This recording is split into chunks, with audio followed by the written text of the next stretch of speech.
Como é que o resultado da eleição presidencial nos Estados Unidos pode impactar o seu bolso, pode impactar o mercado dos investidores que investem em Bitcoin ou em outras criptomoedas? Essa deve ser a eleição mais importante da geopolítica e da economia mundial e está se aproximando, deve acontecer agora no mês de novembro, e em meio a isso o próprio Donald Trump fez comentários recentes que repercutiram com relação ao mercado de criptomoedas. Então no vídeo de hoje eu quero justamente responder essas perguntas para todo mundo que investe nesse mercado, entender quais são as possibilidades, quais são os riscos e o que pode acontecer a depender dos resultados dessas próximas eleições lá nos Estados Unidos. Naturalmente, eu sempre gosto de fazer alguns avisos antes de começar os vídeos, né? E nesse daqui, por ser um tema mais polêmico que envolve política, eu acho que o aviso é ainda mais importante, tá? Então assim, pessoal, para deixar muito claro, esse daqui não é um vídeo para poder defender um candidato A ou B, nem o Biden nem o Trump me mandaram nenhum pix para eu defender nenhum deles aqui, tá? O que eu tô fazendo, na verdade, é mostrar para vocês os diferentes cenários daquilo que pode acontecer, até porque, independente de qual dos candidatos você acha melhor, a verdade é que qualquer um dos dois pode ganhar e é interessante que você saiba o que pode acontecer com o seu patrimônio, né, com seus investimentos, independente de cada um desses cenários, porque acaba que isso foge, né, justamente do poder de decisão do próprio investidor, né? Então é importante ele entender como que cenários, fatores externos podem impactar os seus investimentos, e aí eu acabaria sendo desonesto se eu não trouxesse aqui para vocês os riscos, né, mapeados e quais são os panoramas para o futuro do mercado, tá? Mas vamos lá. Como é que a política americana, até pouco tempo atrás, se relacionava com cripto? E esse daqui é um discurso que já foi muito repetido, principalmente ao longo do último ciclo de alta.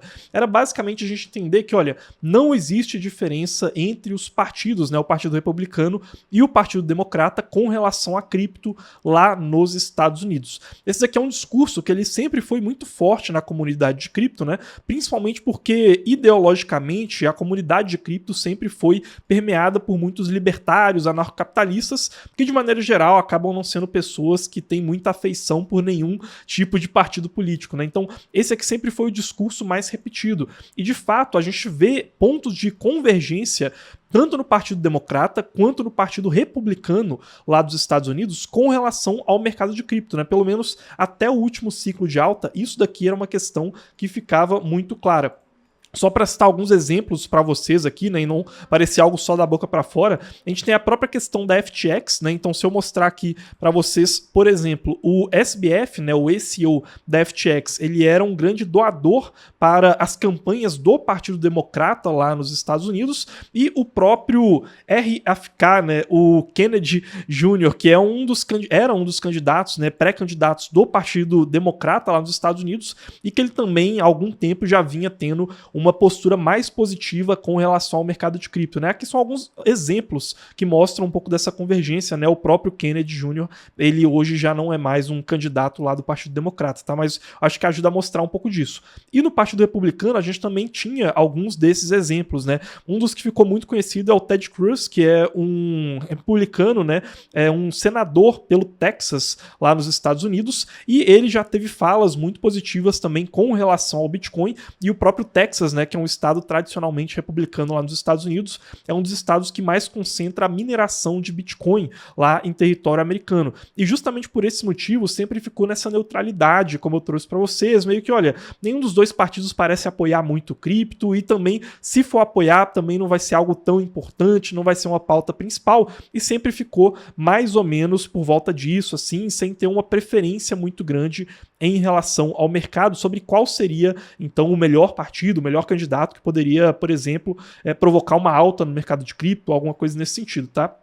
Porém, a gente tem visto se aprofundar recentemente uma certa divisão na política norte-americana. Isso daqui não é necessariamente 880, tá? Não é algo que fuja de um amplo espectro. Inclusive, no final desse vídeo, eu vou mostrar várias possibilidades de como essa própria divisão que está se formando agora poderia ser contrabalanceada, tá? Mas a gente vem observando um aprofundamento nas divergências entre o Partido Democrata americano, que é o do atual presidente Joe Biden, e o mercado de cripto. cripto. E a gente consegue ver isso de várias maneiras, né? A principal delas é por meio da disputa pela questão regulatória, principalmente por parte da SEC, que é o principal órgão regulador do mercado financeiro norte-americano e que hoje tem o Gary Gensler como seu presidente e que foi apontado justamente pelo Joe Biden aí durante esse período em que o Partido Democrata está na principal cadeira do executivo norte-americano. Isso vem, inclusive, causando consequências da própria perda de importância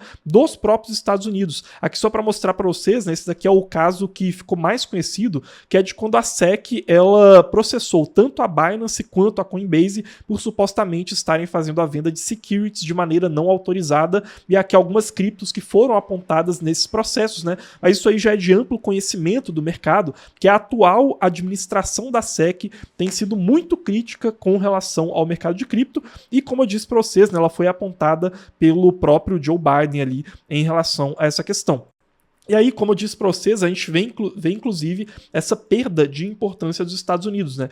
Os Estados Unidos, importante falar, continuam sendo o principal hub, tá, de desenvolvimento, de financiamento de cripto. Essa daqui é uma pesquisa recente da Galaxy Digital que mostra justamente essa concentração de deals, né? Ou seja, de acordos para fundos de investimento de risco para o financiamento de projetos de cripto. Percebam aqui como que os Estados Unidos se destaca liderando frente praticamente o restante do mundo inteiro, né? Então é uma diferença brutal ainda nessa liderança dos Estados Unidos, porém nós temos visto sim algumas questões mais negativas, como por exemplo a fuga de desenvolvedores. Esse daqui é um relatório da A16Z, um dos principais fundos de venture capital do mercado de cripto global, e eles apontam justamente como que o número de desenvolvedores que está concentrado nos Estados Unidos vem caindo em termos percentuais quando nós falamos da indústria de cripto, e também o tráfego em sites voltados para o mercado de cripto que está concentrado nos cidadãos norte-americanos. Percebam também como que essa porcentagem vem caindo. E esse gráfico aqui ele não é livre de nenhuma interpretação, tá? A própria A16Z acaba colocando a culpa por essa fuga de desenvolvedores na falta de clareza regulatória dos Estados Unidos, e boa parte disso está sim a cargo da SEC, tá? Além disso, a gente veio várias empresas traçando planos B, né, digamos assim, para outras jurisdições. Aqui a própria A16Z ela fez uma declaração ainda no ano passado, falando sobre a sua expansão para o Reino Unido, justamente buscando uma maior clareza regulatória, e eles dizem justamente que, olha, a questão da descentralização do mercado de cripto precisa de uma regulação clara que não atrapalhe essa própria descentralização, até porque nesse caso, grande parte dos incentivos, da razão de ser do próprio mercado cripto acabaria deixando de existir, né? Ou seja, uma regulação que atrapalhasse a descentralização, em certo sentido, poderia se tornar uma regulação proibitiva para o próprio mercado. Essa, como eu estou dizendo para vocês, é a avaliação de um dos principais fundos de venture capital globais para o mercado de cripto.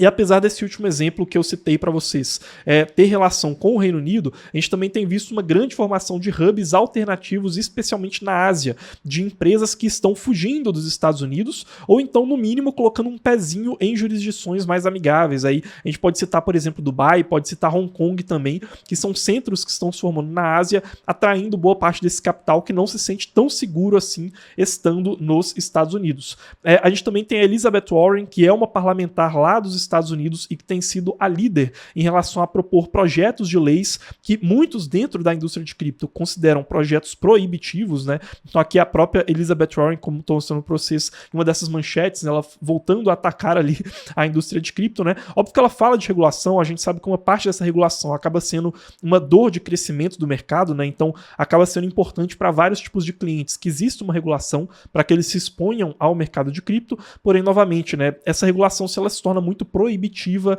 ela pode acabar minando certos aspectos da evolução do mercado de cripto, pelo menos nos Estados Unidos, né?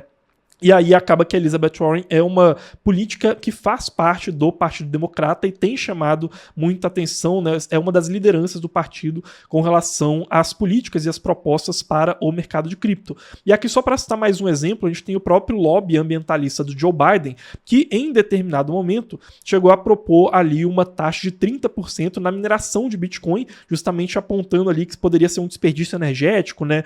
Deixando uma pegada de carbono desnecessária, alguma coisa nesse sentido. e aí eles tiveram essa proposta, não avançou, mas também na época boa parte dos mineradores disseram que poderia ser uma taxação proibitiva, né? Então, esses daqui são alguns exemplos, mas o principal aqui é a SEC, tá? Que essa postura proibitiva que a SEC vem tendo com relação ao mercado de cripto e que vem aprofundando um pouco dessas divergências do Partido Democrata com relação ao mercado de cripto.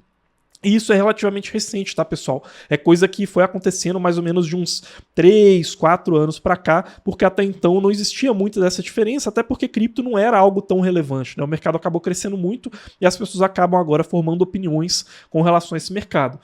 A gente também tem o discurso republicano com relação a cripto e que se tornou mais midiático no sentido contrário. Então aqui eu peguei 2 exemplos, né? O primeiro é do Vivek, que era um pré-candidato republicano para a presidência dos Estados Unidos, ele já tinha muitas falas ali elogiando o Bitcoin de diversas maneiras, e mais recentemente a gente teve uma fala do Trump também elogiando a questão do Bitcoin. Sinceramente, não acho que tenha sido uma fala de amplo apoio, né? Ele mesmo nessa fala, ele falou que, olha, a gente precisa garantir que o mercado vai ser seguro, a gente precisa garantir que não vão ocorrer fraudes, então vai ter que ter algum tipo de regulação. Então, assim, também não é como se o Donald Trump fosse um amante, né, apaixonado pela descentralização do mercado de cripto, tá? Na minha opinião, é muito mais ele percebendo que esse é um tema importante e tentando agremiar essa parte do eleitorado que pode estar frustrada com o posicionamento do Partido Democrata. Então, eu, sinceramente, acho que é muito mais uma questão pragmática do que de idealismos do Trump, né? Mas de que vale a minha opinião com relação ao que está na cabeça do Donald Trump, né? Ou do Biden, enfim. O objetivo desse vídeo aqui, na verdade, é trazer para vocês a perspectiva mais prática do que pode acontecer com relação ao mercado, tá? Então, por que tudo isso é importante? Como que isso pode impactar o mercado? Já vou trazer isso para vocês, mas lembrem-se que se vocês quiserem ter essas informações antes da gente postar os vídeos aqui, vocês podem se inscrever no Minuto Cripto, que é o primeiro link aí da descrição. Nós constantemente enviamos por e-mail de maneira totalmente gratuita, em e-mails extremamente resumidos para você conseguir ler de manhã rapidamente as principais notícias, análises e oportunidades do mercado de cripto, como por exemplo esse e-mail aqui falando sobre as principais oportunidades para se posicionar no setor de games em cripto, né? A gente sempre traz ali gráficos de vários e vários relatórios que a gente vai lendo e acumulando esse conhecimento e traz isso resumido para vocês de maneira totalmente gratuita, tá? Então se inscrevam aí no Minuto Cripto, vocês vão ter várias informações antes delas aparecerem aqui nos vídeos, várias informações importantes e é 100% gratuito, tá, pessoal? Mas agora sim, vamos entender por que isso importa, né? O que pode acontecer em relação aos investimentos. Primeiro, a gente precisa entender, pessoal, que isso daqui é uma estrada sem volta, tá? Cripto tende a enfrentar cada vez mais dilemas regulatórios, simplesmente porque antes, há 4, 5 anos atrás, cripto sequer era considerado um mercado relevante. Então é uma dor de crescimento, tá? Conforme cripto for desenvolvendo, conforme o mercado de cripto for chamando a atenção, isso vai chamar a atenção de toda a sociedade, o que inclui políticos, né? E a gente pode acabar vendo esse tipo de polarização surgindo. E aí, como eu disse, isso vale tanto por conta de um crescimento do mercado, mas também tem um outro motivo que são questões geopolíticas, que também acabam impactando muito. Só para citar 2 exemplos para vocês aqui, imaginem, por exemplo, a questão de ativos congelados na Rússia, né? Ou melhor, ativos russos congelados nos Estados Unidos por conta das sanções relacionadas à guerra na Ucrânia. Aqui eu estou pegando inclusive uma manchete, que é de 2022, que marca o início desses congelamentos, mas que eles seguiram aí ao longo dos últimos 2 anos. Recentemente, a gente tem visto um crescimento muito grande de real world assets, ou seja, ativos do mundo real tokenizados no mercado de cripto. E boa parte desses ativos tokenizados são transferidos com pouca regulação, mas eles incluem, por exemplo, títulos do governo norte-americano. O que aconteceria, por exemplo, se governos que são sancionados pelos Estados Unidos, como o próprio governo da Rússia, tentassem utilizar essas plataformas despermissionadas para burlar sanções? Isso é uma possibilidade. E, evidentemente, o governo dos Estados Unidos não vai ficar parado observando isso. Não estou fazendo aqui um julgamento de valor. Olha, será que o governo americano deveria intervir? Será que não deveria? O que eu estou falando é uma constatação pragmática de que eles provavelmente vão tentar achar alguma maneira de intervir, né? Seria muita inocência da nossa parte achar que eles não tentariam fazer isso. E, sinceramente, eu acho que independente de qual candidato ganhar as eleições, isso daqui é uma tendência, né, em relação à geopolítica que deve continuar. Um outro exemplo aqui é que a Rússia foi banida do sistema SWIFT. A gente tem várias criptos, como por exemplo a própria Chainlink, que estão tentando fazer parcerias junto ao sistema SWIFT para tentar conectar blockchains privadas entre si e conectar blockchains privadas com blockchains públicas.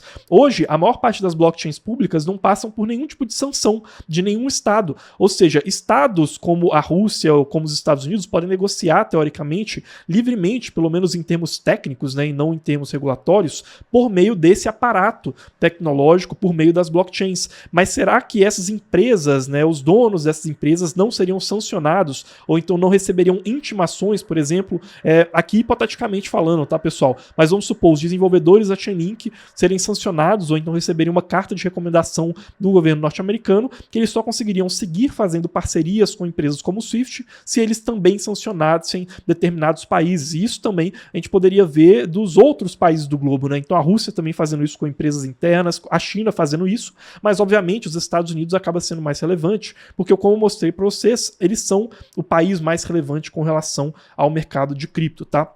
E aí a gente tem uma série de possibilidades, né?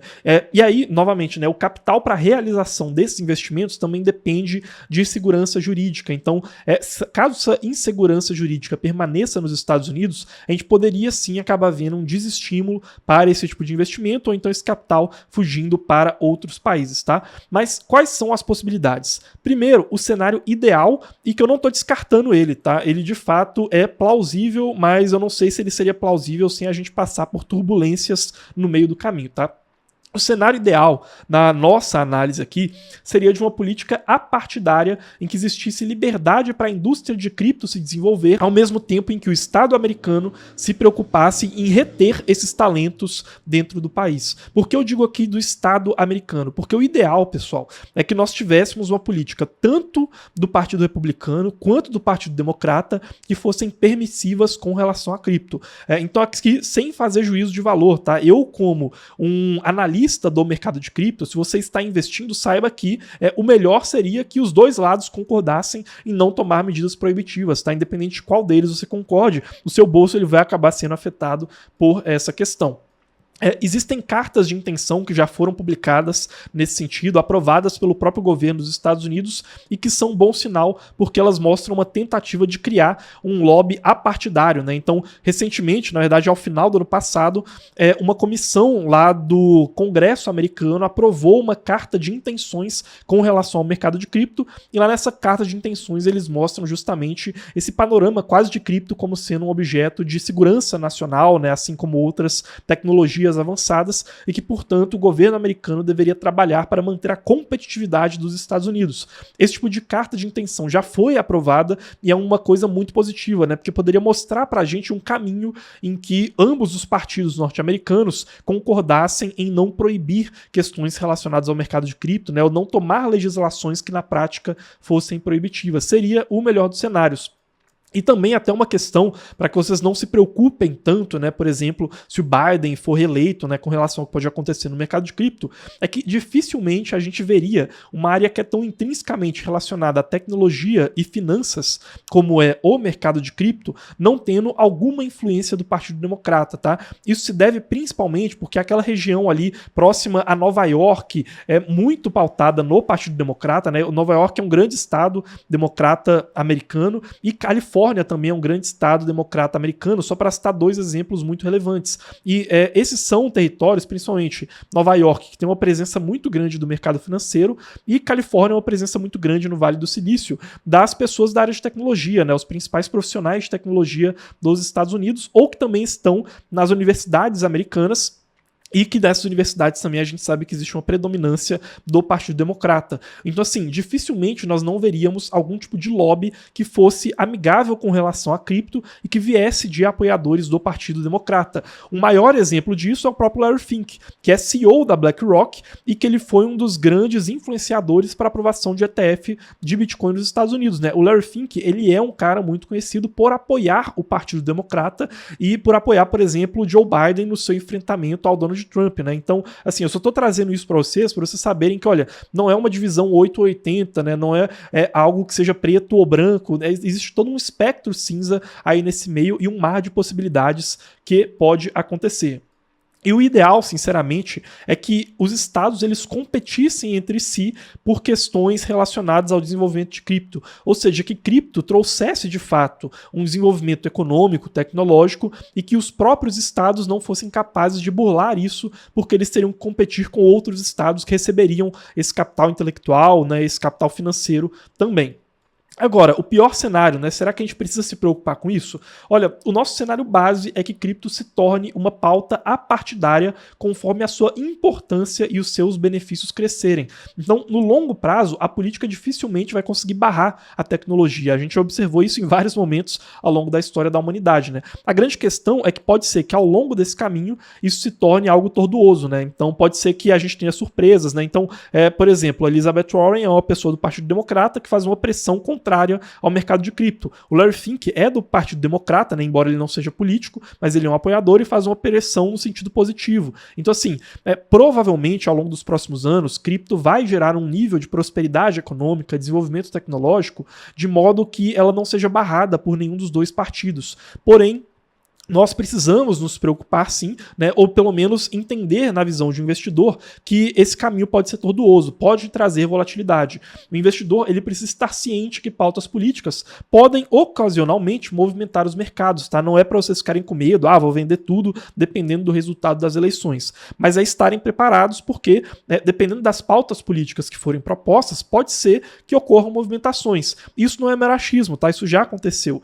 Quando a SEC ela fez essas propostas proibitivas com relação ao mercado de cripto, o mercado caiu, né? Todo mundo lembra na metade do ano passado, por exemplo, quando saiu aquele processo contra a Coinbase e várias criptos despencaram, uma parte não se recuperou ainda. Então o investidor precisa estar ciente desses riscos regulatórios, né? Como eu disse para vocês, não tô aqui para apoiar Biden, nem para apoiar Trump, tá? Sinceramente, não me importo com essa questão, mas eu tô mais aqui trazendo as possibilidades de volatilidade no mercado, né? Justamente porque é um evento que vai acontecer, eu não tenho a capacidade de mudar esse evento, você que está me assistindo provavelmente também não tem, mas se você investe no mercado de cripto, eu espero que você goste de ter essas informações em relação ao que pode acontecer com o seu capital e saiba que a longo prazo a gente vê uma perspectiva positiva, mesmo que esse caminho ele possa estar se tornando mais tortuoso agora, porque é uma dor de crescimento e que vai acontecer simplesmente porque agora a cripto está se tornando mais relevante e está chamando mais atenção e nós esperamos aqui que isso não vá parar tão cedo, tá? Então espero que vocês tenham gostado desse vídeo aqui, podem deixar os seus comentários aqui embaixo, o seu like, não se esqueçam de se inscrever no Minuto Cripto, a gente se vê em um próximo conteúdo e até mais, pessoal, valeu!